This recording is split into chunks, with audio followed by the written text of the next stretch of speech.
کریم اما بعد، محترم بزرگوں، دوستوں، بھائیوں، اللہ رب العزت نے ایک بہت بڑی ذمہ داری ہمیں عطا فرمائی ہے، نسبت بھی بڑی اونچی دی ہے، انبیاء علیہ السلام کا وارث بنایا ہے، اور اس نسبت کی وجہ سے ذمہ داری بھی ہمارے پر بہت بڑی آ گئی ہے۔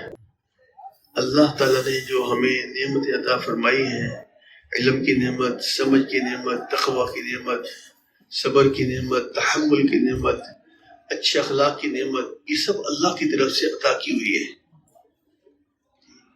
اس میں زیادہ اللہ کی رحمت کا دخل ہے، کچھ ہمارا بھی ہے لیکن ہمارا تھوڑا ہے، اللہ کی رحمت کا دخل زیادہ ہے، اللہ کا کرم زیادہ ہے۔ آدمی تھوڑی سی کوشش کرتا ہے، محنت کرتا ہے، اللہ اس کی محنت سے اس سے کئی گنا زیادہ عطا فرماتے ہیں۔ ایسے میرے بھائی دوستوں بزرگوں، اللہ پاک ہمیں اس سطح پر لایا ہے کہ ہم پوری امت کا فکر کر رہے ہیں، ایک جماعت تیار کر رہے ہیں، جیسے حضور صلی اللہ علیہ وسلم نے 23 سالہ زندگی کی محنت میں ایک جماعت تیار کی تھی جو اللہ تعالیٰ پر سب کچھ لگانے والی تھی، اپنا مال، اپنی جان، اپنا وقت، اپنی ساری صلاحیتیں اللہ کے دین کے لیے کھپانے والے تھے۔ ایک جماعت تیار کی تھی حضور صلی اللہ علیہ وسلم نے۔ ہم اسی سنت کے اندر، اسی سنت کے تحت ایک جماعت تیار کرنا چاہتے ہیں۔ ہمارے اس دعوت کے کام کا کیا مقصد ہے؟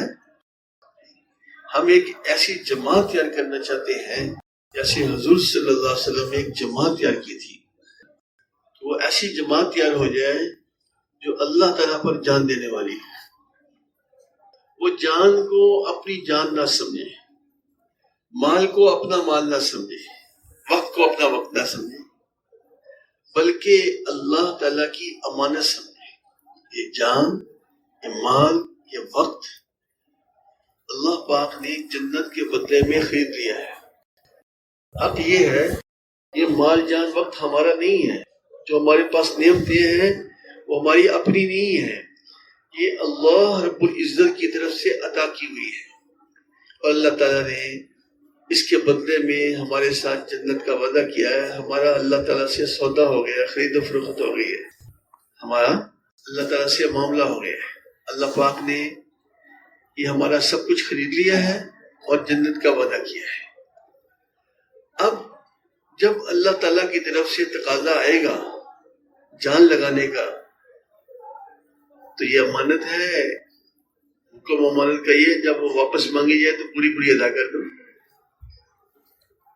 جان دینے کا وقت آئے گا تو پوری جان دیں گے، مال لگانے کا وقت آئے گا تو پورا مال لگائیں گے، جتنا اللہ تعالیٰ کی طرف سے تقاضا آ جائے گا اتنا لگا دیں گے، وقت کا جتنا تقاضا آئے گا اتنا ہم لگا دیں گے، کیونکہ یہ ہمارے پاس امانت ہے۔ حضور صلی اللہ علیہ وسلم نے صحابہ کا یہ ذہن بنایا تھا کہ یہ مال جان وقت ہمارا نہیں ہے، یہ اللہ تعالیٰ کا عطا کیا ہوا ہے۔ جب بھی اللہ تعالیٰ سے مطالبہ آئے، جب آئے، جس وقت آئے، جہاں کے لیے آئے، تمہیں تیار ہونا ہے۔ تو ماشاءاللہ صحابہ نے واقعی اس پر عمل کر کے دکھایا۔ جب بھی تقاضا آیا دین کا، اور جس وقت آیا، جس موسم میں آیا، جس حال میں آیا، وہ ماشاءاللہ اس تقاضے کو پورا کر گئے۔ بچہ پیدا ہونے کا وقت ہے گھر میں تو بھی نکل گئے، وفات ہو گئی گھر میں پھر بھی نکل گئے، سردی آئی پھر بھی نکلے، سخت گرمی آئی پھر بھی نکلے۔ غزوہ تبوک کے موقع پر سخت گرمی تھی، کھجوریں پکی ہوئی تھی۔ یہ ذہن بنا لیا تھا کہ یہ مال جان وقت ہمارا نہیں ہے، یہ اللہ تعالیٰ کی طرف سے ہمارے پاس امانت ہے، اور جب بھی اللہ پاک کا مطالبہ آئے، جتنے وقت کے لیے آئے، جہاں کے لیے آئے، ہم تیار ہیں۔ ہم تو ہیں ہی آخرت والے، ہم تو اپنا الآخرہ ہے، ہم تو اپنا دنیا نہیں ہے ہی آخرت والے۔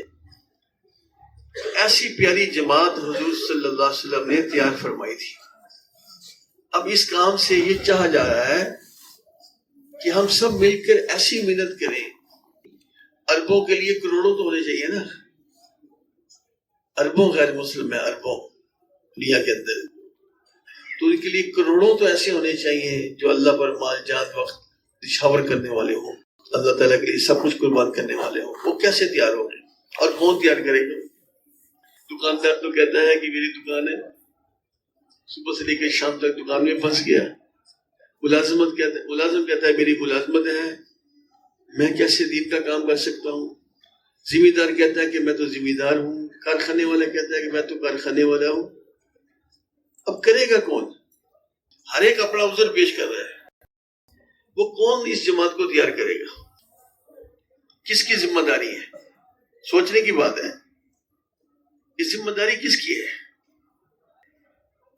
لے دے کے کام ہمارے اوپر آ گیا تبلیغ والوں پر کہ انہوں نے ٹھیکہ لیا ہے دینداری کا اور دین پھیلانے کا، تو جو ٹھیکیدار ہوتا ہے اسی کے اوپر سر پر پڑتی ہے۔ ہم ٹھیکیدار ہیں، دین کے ٹھیکیدار ہیں ہم انشاءاللہ۔ ہم اس کی پوری کوشش کریں گے، اپنی ساری صلاحیتیں لگائیں گے اس جماعت کو تیار کرنے کے لیے۔ راتوں کو اٹھ کر اللہ کے سامنے روئیں گے، محنت کریں گے، اللہ کا ذکر کریں گے، اللہ سے دوستی لگائیں گے، ایسی دوستی لگائیں گے کہ جب ہم اللہ تعالیٰ سے مانگے تو اللہ ہماری دعاؤں کو قبول کر لے۔ ایسی دوستی لگائیں گے اللہ پاک سے، ایسی گشتیں ہوں گی، ایسی محنت ہوگی، ایسا پھریں گے امت میں کہ اللہ پاک ہمیں ذریعے کے طور پر استعمال کر لے، اس جماعت کی تیاری میں اللہ ہمیں قبول کر لے۔ لیکن یہ تب ہوگا جب ہمارے ذہنوں پر یہ بات چھائی ہوئی ہوگی۔ حضور صلی اللہ علیہ وسلم کے ذہن مبارک پر یہ بات چھائی ہوئی تھی کہ میں نے ایک ایسی جماعت تیار کرنی ہے۔ دن رات صبح سے دعوت دینی شروع کی، اور جناب 8 بج گئے، 9 بج گئے، 10 بج گئے، 11 بج گئے، سورج سر پر آ گیا، کوئی ناشتہ نہیں ہے، کوئی چائے نہیں ہے۔ ان لک فی النہار سبحا طویلا، اس کا مصداق ہے ان لک فی النہار سبحا طویلا۔ تیرنے والا اگر رک جائے تو وہ ڈوب جاتا ہے، تیرنے والا اگر رک جائے وہ ڈوب جاتا ہے۔ دعوت کو تیرنے سے تشبیہ دی ہے، یہ دن رات کا کام ہے، اس میں چھٹی نہیں ہے۔ آپ دیکھو نا ہمارے ریونٹ کے اندر کوئی چھٹی نہیں ہے، جمعے کی چھٹی ہے نہ اتوار کی چھٹی ہے۔ عید کے دن بس اتنا ہوتا ہے کہ بھائی عصر تک آپس میں انفرادی دعوت دے لو، لوگوں کو تیار کرو، مل جل لو، عصر کے بعد پھر آواز شروع ہو گئی۔ عید کے دن میں چھٹی نہیں۔ ایک ذمہ داری ہے، ایک کام ہے، ایک فکر ہے، ایک کوشش ہے، ایک مقصد ہے۔ جب تک وہ حاصل نہ ہو اس کے لیے بے چین رہنا، بے قرار رہنا۔ بے چینی، بے قراری اس کام کی روح ہے، روح۔ اپنے ہدف تک پہنچنے کے لیے بے چین اور بے قرار رہنا یہ اس کام کی روح ہے۔ اگر ہمارے اندر بے چینی اور بے قراری نہیں ہے تو روح نہیں ہے، وقت گزاری ہے، ایک وقت گزاری ہے۔ اور مولانا الیاس رحمۃ اللہ نے یہ کام وقت گزاری کے لیے نہیں بنایا تھا کہ لوگ آئیں، چیلے لگائیں، سال لگائیں، وقت گزاریں، چلے جائیں۔ یہ کام وقت گزاری کا کام نہیں ہے، یہ ایک ہدف کا کام ہے۔ ہمارے سامنے ایک ہدف ہے، ہم نے ایک امت تیار کرنی ہے۔ ہمارے بڑے کیا فرماتے ہیں؟ ہم ایک امت تیار کر رہے ہیں، جیسے حضور صلی اللہ علیہ وسلم نے ایک امت تیار کی تھی۔ اب ہدف سامنے ہوگا تو وقت سے ہی گزرے گا، بے چینی ہوگی، بے قراری ہوگی، لمبی لمبی دعائیں ہوں گی، اللہ کے سامنے رونا دھونا ہوگا، گشتیں ہوں گی، جب ہدف سامنے ہوگا۔ وگرنہ تو بھائی وقت گزار کر آدمی چلے جائے گا، کام وہی کا وہی رہے گا۔ کمیت کو بڑھانا، زیادہ بڑھانا مقصود نہیں ہے، کیفیت کو بڑھانا مقصود ہے۔ ماشاءاللہ خروج ہو رہا ہے، لوگ پڑھ رہے ہیں، آ رہے ہیں، تعداد بڑھ رہی ہے۔ دیکھنا یہ کہ کیفیت والے کتنے بن رہے ہیں، کتنے اس ہمارے مجمع سے کتنے لوگوں نے حضور صلی اللہ علیہ وسلم والے کام کو اپنا کام بنا لیا، کتنے لوگوں نے حضور صلی اللہ علیہ وسلم والے کام کو اپنا کام بنا لیا، کتنے لوگوں نے آپ والے فکر کو اپنا فکر بنا لیا۔ دیکھنے کی بات یہ ہے کتنے لوگ اس میں راتوں کو اٹھنے والے تہجد گزار بن گئے اور راتوں کو اللہ کے سامنے رونے والے بن گئے، اللہ پاک سے فیصلے کروانے والے بن گئے۔ کچھ لوگ ہوتے ہیں نا، وہ پڑ جاتے ہیں، جب تک اللہ تعالیٰ فیصلہ نہ کر دے دوسرے تک لگے رہتے ہیں روتے رہتے ہیں، دعائیں کرتے رہتے ہیں، اپنی محتاجگی کو ظاہر کرتے ہیں، کر دے یا اللہ، کر دے کر دے کر دے۔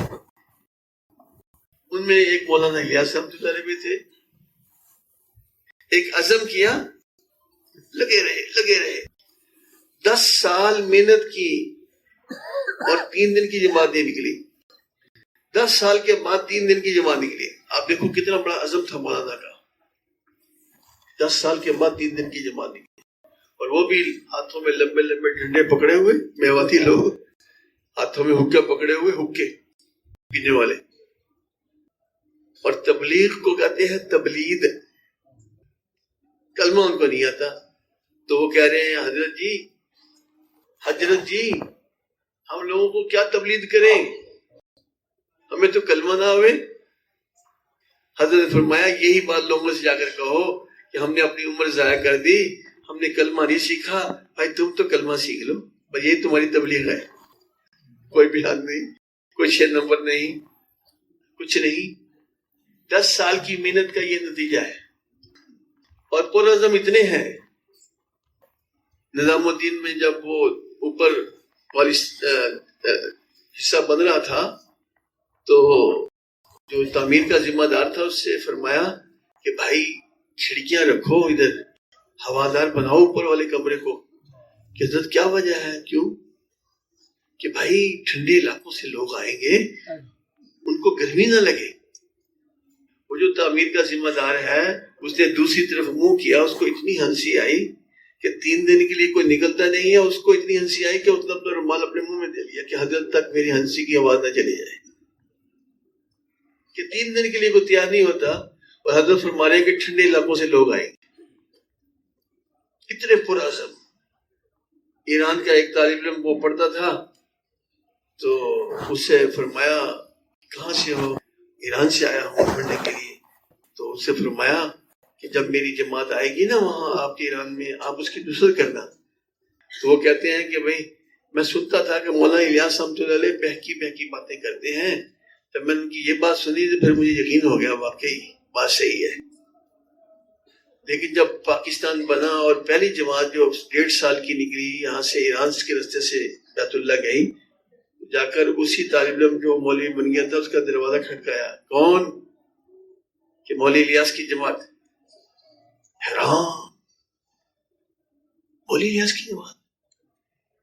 میں تو کہتا تھا کہ وہ بہکی باتیں کرتے ہیں، عجیب باتیں کرتے ہیں۔ وہ روتے تھے اور سارا واقعہ بیان کرتے تھے، وہ ایرانی عالم روتے بھی تھے پھر سارا واقعہ بیان کرتے تھے۔ ہم تو یہ سمجھتے رہے کہ عزم اتنا ہے، کچھ کرنا ہے، اپنے عزم کو پورا کرنے کے لیے پھر اتنی دعائیں مانگی کہ بعض دفعہ جنگل میں چلے جاتے تھے، اللہ کے سامنے روتے تھے۔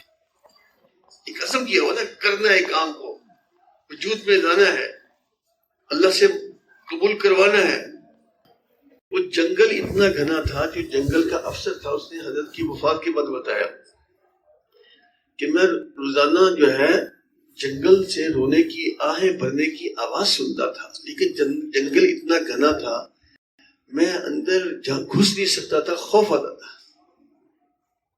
ایک دن میں نے کہا کہ یار اس دکھی آدمی کو دیکھنا چاہیے، دکھی انسان ہے کون؟ یہ کون ہے؟ یہ کہتے میں نے ایک دن ہمت کی، میں نا قریب دور سے جا کر دیکھا تو وہ مولانا الیاس رحمۃ اللہ علیہ کو جانتا تھا۔ دیکھا کہ حضرت جو ہے رو رہے ہیں اللہ کے سامنے، دعائیں کر رہے ہیں، اللہ کو منا رہے ہیں۔ کام ایسے نہیں چلتا جب تک کرنے والے فیصلہ نہیں کرتے اور سنجیدہ نہیں ہوتے اور فکر مند نہیں ہوتے، آہو بکا کرنے والے نہیں ہوتے، اس وقت تک کام نہیں چلا کرتے۔ یہ کوئی ہنسی کھیل تھوڑا ہے، نبیوں والا کام ہے، نبیوں والا عزم ہے۔ پوری انسانیت جو ہے اللہ کے سامنے جھک جائے، کوئی چھوٹا سا عزم ہے؟ مشرق و مغرب، شمال جنوب، دنیا میں جتنے ممالک ہیں، جتنے قسم کے کافر ہیں، سارے کے سارے اللہ تعالیٰ کے سامنے جھک جائیں، اللہ کو مان لیں، اللہ کی طاقت کو تسلیم کر لیں۔ یہ کوئی معمولی بات تو ہے نہیں۔ اس کو وجود میں لانے کے لیے تو محنت کرنی پڑے گی۔ اپنے آپ کو قربان کرنا پڑے گا، اپنی چاہتوں کو، اپنی خواہشات کو قربان کرنا پڑے گا۔ اگر تو بھائی آدمی اپنی چاہتوں پر چلے گا، اپنی خواہشات کو سامنے رکھ کر چلے گا، پھر تو اپنی ذات کو بھی ہدایت ملنا مشکل ہے۔ ہم تو عرض کر رہے ہیں کہ پورے عالم کی ذمہ داری ہے علماء پر، پوری دنیا کی ذمہ داری ہے۔ اب پورے عالم کو سامنے رکھ کر چلنے کے لیے تو بہت کچھ چھوڑنا پڑے گا، اپنی جی چاہی کو چھوڑنا پڑے گا۔ سردی گرمی نہیں دیکھنی ہوگی، صحابہ نے سردی گرمی نہیں دیکھی۔ گرم علاقے لوگ تھے، سردی علاقوں میں، چین میں صحابہ کی قبر ہے، افغانستان میں کابل میں ٹھنڈا علاقہ ہے، وہاں صحابہ کی قبریں موجود ہیں جی۔ پنجگور کے علاقے میں، سکھر کے علاقے میں لوگ کہتے ہیں صحابہ کی قبریں موجود ہیں۔ سردی گرمی کو نہیں دیکھا، اپنے حالات کو نہیں دیکھا۔ اس وقت تو یہ نصرت کی ترتیب نہیں تھی کہ صحابہ کے زمانے میں جیسے آج کل بھی جماعت ہے، اس کی نصرت کراؤ، اس کو کھانے کھلاؤ ہے جی، اس کو گشت کراؤ۔ یہ تو اب ترتیبیں لوگوں میں بزرگوں کی محنت سے کچھ ترتیب بن گئی ہے۔ اس وقت تو اتنا استقبال نہیں تھا، سفر بھی گھوڑوں پر اور اونٹوں پر تھا، اور زبان کا بھی مسئلہ تھا، صحابہ تو عربی تھے۔ کتنی مشقت آئی ہوگی ان علاقوں تک پہنچنے میں، صحابہ کو کتنی مشقت آئی ہوگی، کیا کیا انہوں نے مجاہدے کیے ہوں گے، کیا کیا قربانیاں کی ہوں گی یہاں تک دین پہنچانے کے لیے۔ تو آدمی جس مقصد کو لے کر کھڑا ہوتا ہے، جس ہدف کو لے کر کھڑا ہوتا ہے، پھر اس کے لیے قربانیاں کرنی پڑتی ہیں، پھر وہ اپنے ہدف میں کامیاب ہوتا ہے۔ ایسے کھاتے پیتے ہنستے کھیلتے نہیں ہوتا۔ یہ کوئی دنیاوی ڈگری نہیں ہے، بلکہ آج کل تو دنیاوی ڈگری بھی بڑی سنجیدگی سے ملتی ہے۔ ایم اے کرنا ہو، پی اے کرنا ہو جی، اس کے لیے بھی تو بہت کھپنا پڑتا ہے۔ تو آخرت تو بہت بڑی چیز ہے، دنیا تو اس کے مقابلے میں صفر ہے۔ لو کانت الدنیا عند اللہ تعدل جناح بعوضہ ما سقى کافرا منها شربة ماء۔ اس دنیا کی قیمت اللہ کے نزدیک ایک مچھر کے پر کے برابر ہوتی ہے نہیں، اگر ہوتی ہے نہیں، اگر ہوتی تو کافر کو ایک گھونٹ پانی کا نہ ملتا۔ اس کی قیمت تو اللہ کے نزدیک ایک مچھر کے پر کے برابر بھی نہیں ہے۔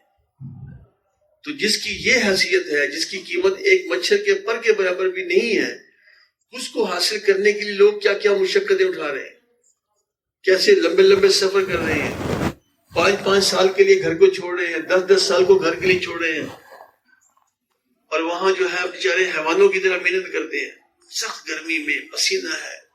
سعودیہ جاتے ہیں بیچارے جو، وہاں کتنا موسم گرم ہے، دبئی ہے کتنا موسم گرم ہے، اور بیچارے انہیں کو پتا ہے وہ کیسے کام کرتے ہیں۔ کھانے والے تو مزے سے کھا رہے ہیں، مزے کر رہے ہیں، ایشی کر رہے ہیں، آپا گیا ہوا ہے، بھائی گیا ہوا ہے، بھیج رہا ہے مال۔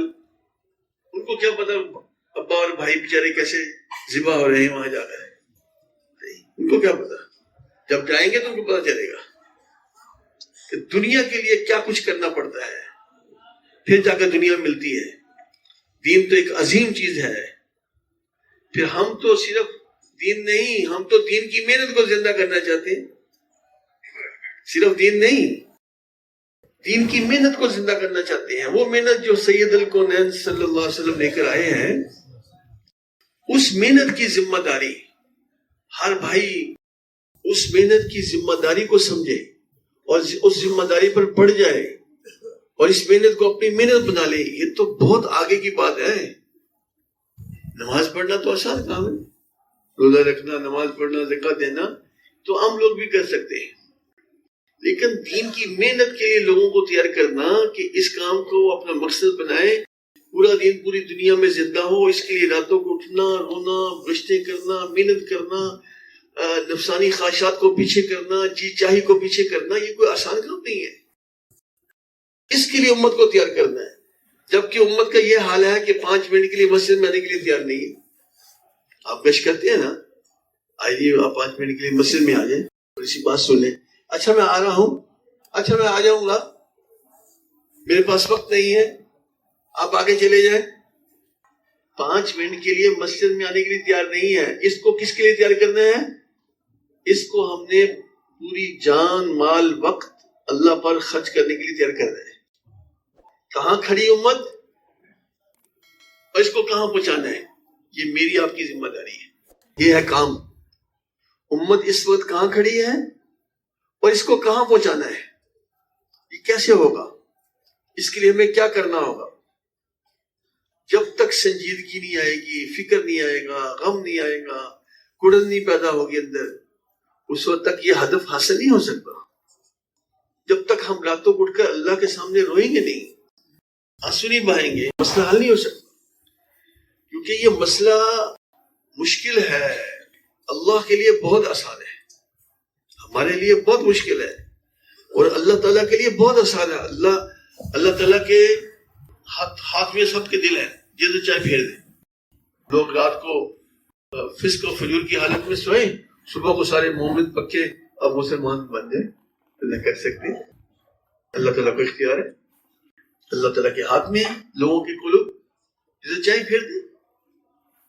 ہم جب اللہ تعالیٰ کو منا لیں گے، اللہ تعالیٰ کے سامنے روئیں گے، اپنی حاجت پیش کریں گے کہ اللہ یہ ہماری حاجت ہے، تو پوری انسانیت کو ہدایت دے دے. یا اللہ پوری انسانیت کو ہدایت دے دے.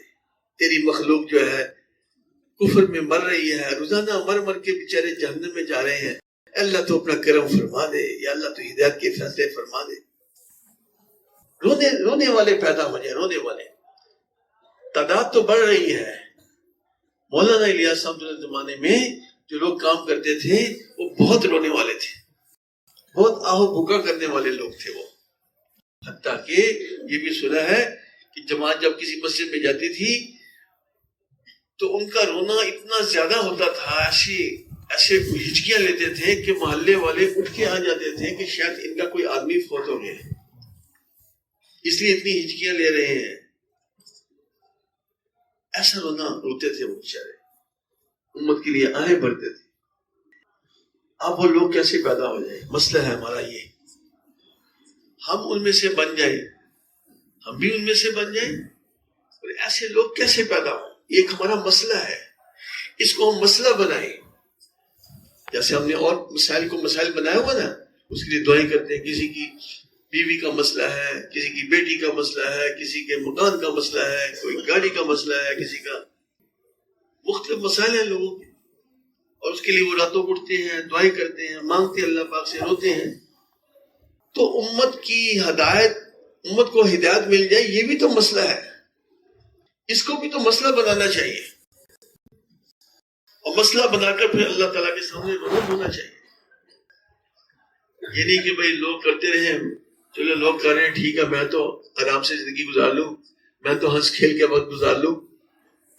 یہ وقت جو ہمارے پاس اللہ نے ہمیں دیا ہے یہ معمولی نعمت نہیں ہے. ایک بھائی عرض کر رہے تھے کہ ہم تو ہیروں کی کان میں داخل ہو گئے. یہ تبلیغ میں نکلنا ایسے ہے جیسے آدمی ہیرا، ایک دو ہیرے بھی آدمی اٹھا لے نا، ساری زندگی کا مسئلہ حل ہو جاتا ہے. ہیرا اتنا قیمتی ہوتا ہے. ہم تو ہیروں کی کان میں داخل ہو گئے، چاہے برتن بھر لیں، چاہے بوریاں بھر لیں، جی جسے چاہے ہیرے کما لیں. اللہ کے راستے کا ایک ایک سیکنڈ ایک قیمتی ہیرا ہے. ایک سیکنڈ کے اندر آدمی 2-3 دفعہ سبحان اللہ پڑھ سکتا ہے، اور ایک سبحان اللہ پر اتنا بڑا درخت 100 سال تک اس کے نیچے گھوڑا دوڑتا رہے، اس کا سایہ ختم نہ ہو. اور پھر اللہ کے راستے کا ذکر، اس کی نسبت اتنی اونچی ہے کہ ذکر و عبادت جو ہے کروڑوں گنا ہو جاتی ہے. 50 کروڑ اللہ کے راستے میں خرچ کرنا 7 لاکھ، اور عبادات خرچ کرنے سے 700 گنا زیادہ ہو جاتا ہے. 7 لاکھ 700 ضرب دو 50 کروڑ بن جاتا ہے. یہ 2 حدیثوں کا مجموعہ ہے. تو اللہ کا راستہ تو ایک ایک سیکنڈ قیمتی ہیرا ہے. ہمارا ایک سیکنڈ بھی ضائع نہیں ہونا چاہیے. ایک سیکنڈ میں ہم سبحان اللہ کہہ سکتے ہیں، الحمدللہ کہہ سکتے ہیں، ہم دعوت دے سکتے ہیں.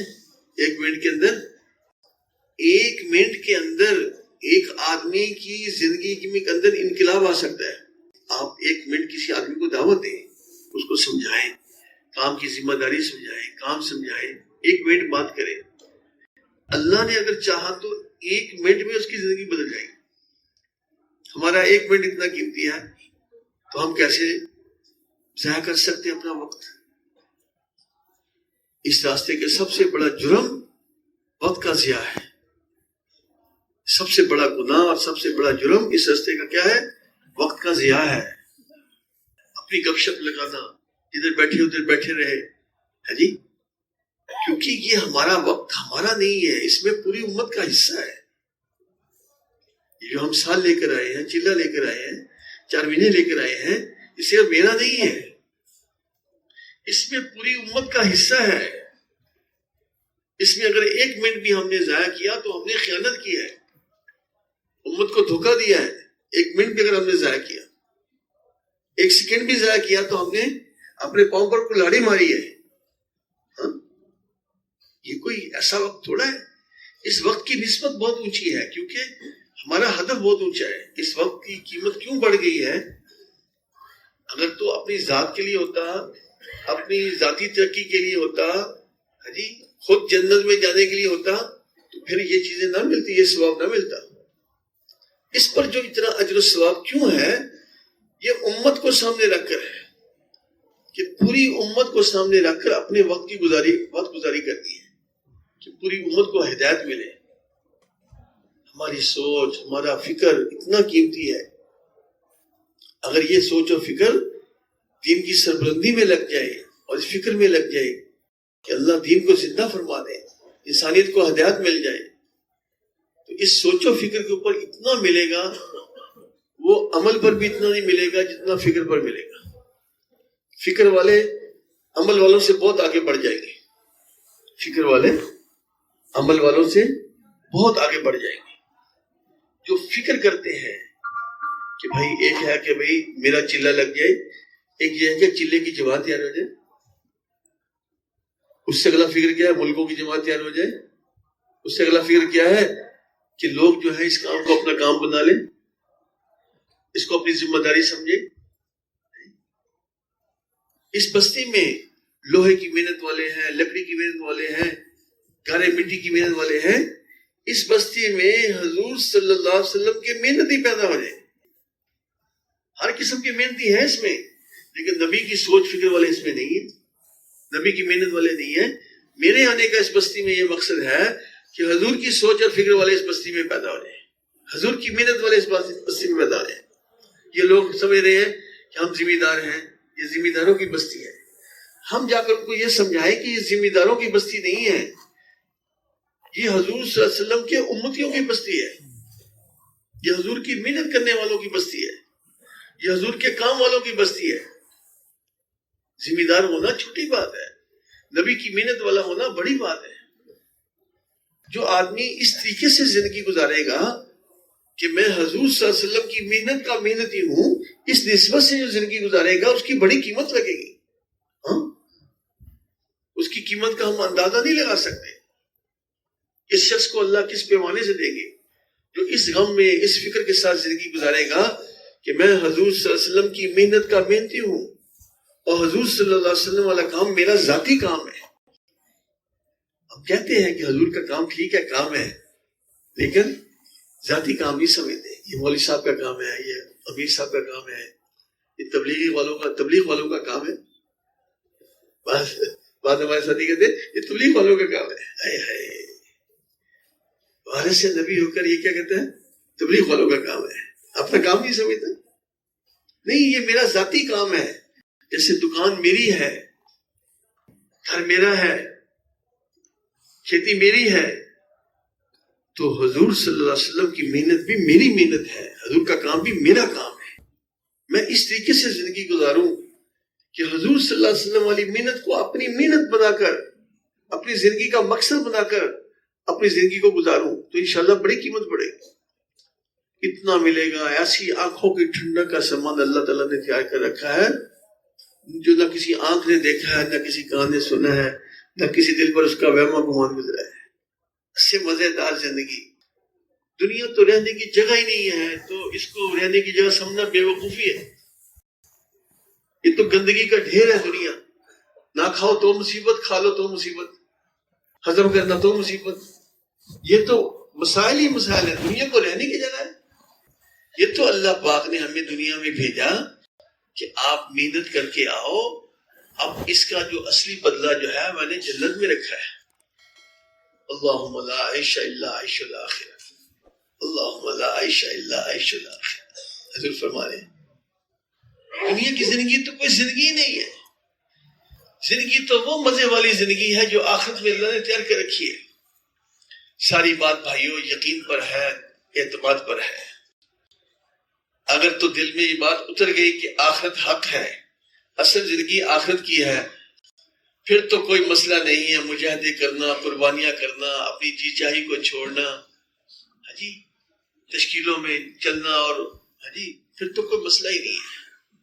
مسئلہ تب پیدا ہوتا ہے جب آخرت میں شک ہوتا ہے، آخرت کی نعمتوں کے بارے میں شک ہے، پھر آدمی لگانے سے گریز کرتا ہے، زیادہ نہ لگ جائے، اتنا چلو جتنا کر سکتے ہو، پتہ نہیں کیا کیا پٹیاں پڑھاتا ہے۔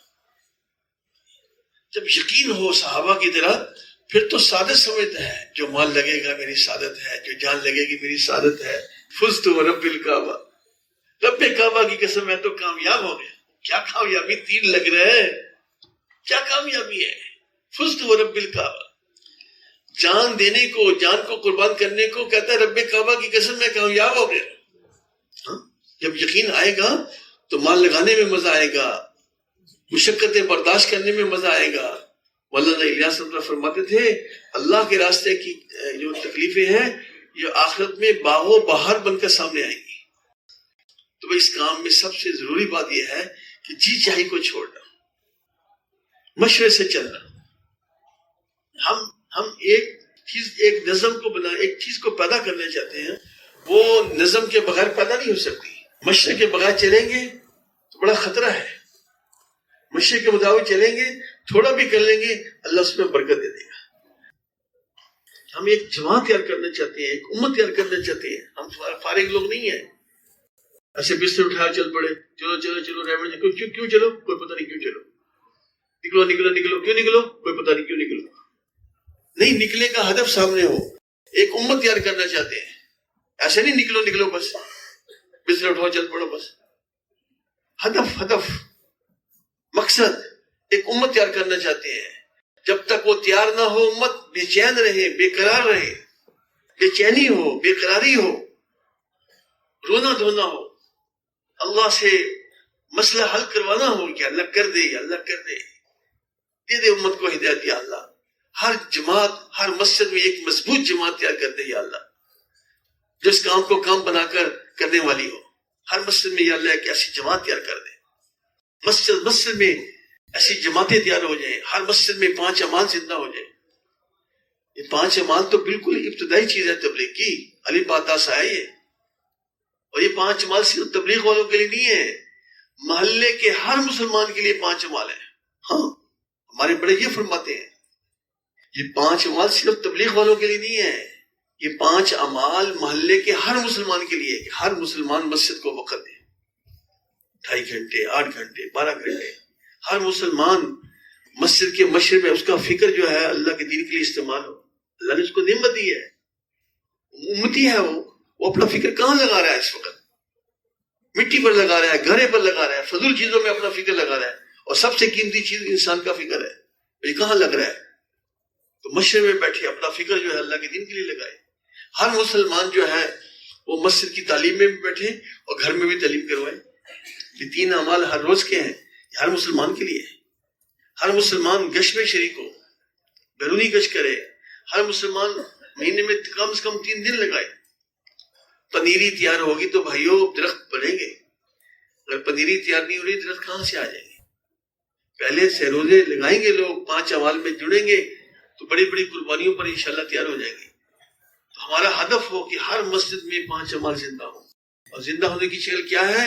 اس مسجد کے 100% مسلمان 5 اعمال کریں، یہ ہے زندہ، 5 اعمال زندہ۔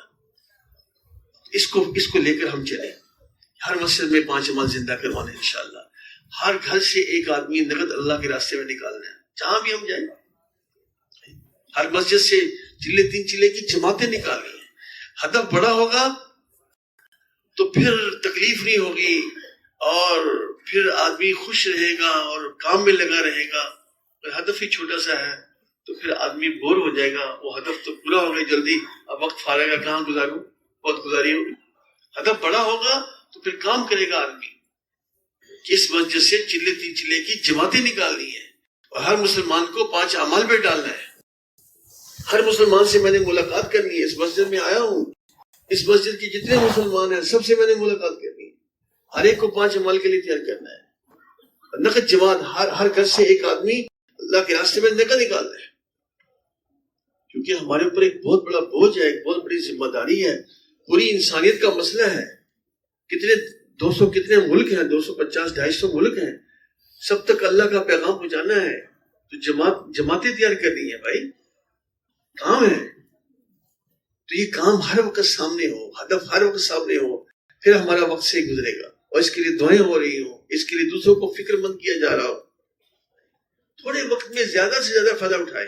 عقل مند کون ہوتا ہے؟ جو تھوڑے وقت میں زیادہ سے زیادہ فائدہ اٹھائے, زیادہ سے زیادہ کام کرے, یہ عقل مند ہے.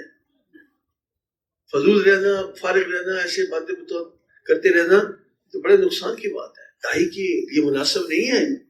جو حضور کا غم اور فکر لے کے اٹھا ہے, حضور کا کام لے کے اٹھا ہے, اس کے لیے مناسب نہیں ہے کہ فضول گفتگو میں لگے, فضول باتوں میں لگے, فضول کام میں لگے. اس کے سامنے تو اتنا بڑا کام ہے. تو بھائی اس کے لیے ہر بھائی نیت کرے کہ انشاءاللہ ہر سال 4 مہینے لگانے ہیں انشاءاللہ. ٹھیک ہے, درس و تدریس بھی کریں گے, اس کے ساتھ ساتھ ہر سال 4 مہینے. یہ کم سے کم سال میں ایک چلے کے ساتھ 1 مہینہ یہاں علماء کے شعبے میں یا جس شعبے میں بزرگ لگا دیں, کم سے کم سال میں ایک چلے کے ساتھ 1 مہینہ یہاں مرکز کی خدمت میں گزارنا. اور ہر سال 4 مہینے لگانا. ماشاء بہت سے علماء ہمارے الحمدللہ ہر سال 4 مہینے لگا رہے ہیں. اللہ تعالیٰ سے کام لے رہے ہیں. نیت کی بات ہے بھائی. ایسے بھی ہیں جنہوں نے زندگیاں دے رکھی ہیں, ایسے بھی ہیں جو ہر سال 6 مہینے دے رہے ہیں.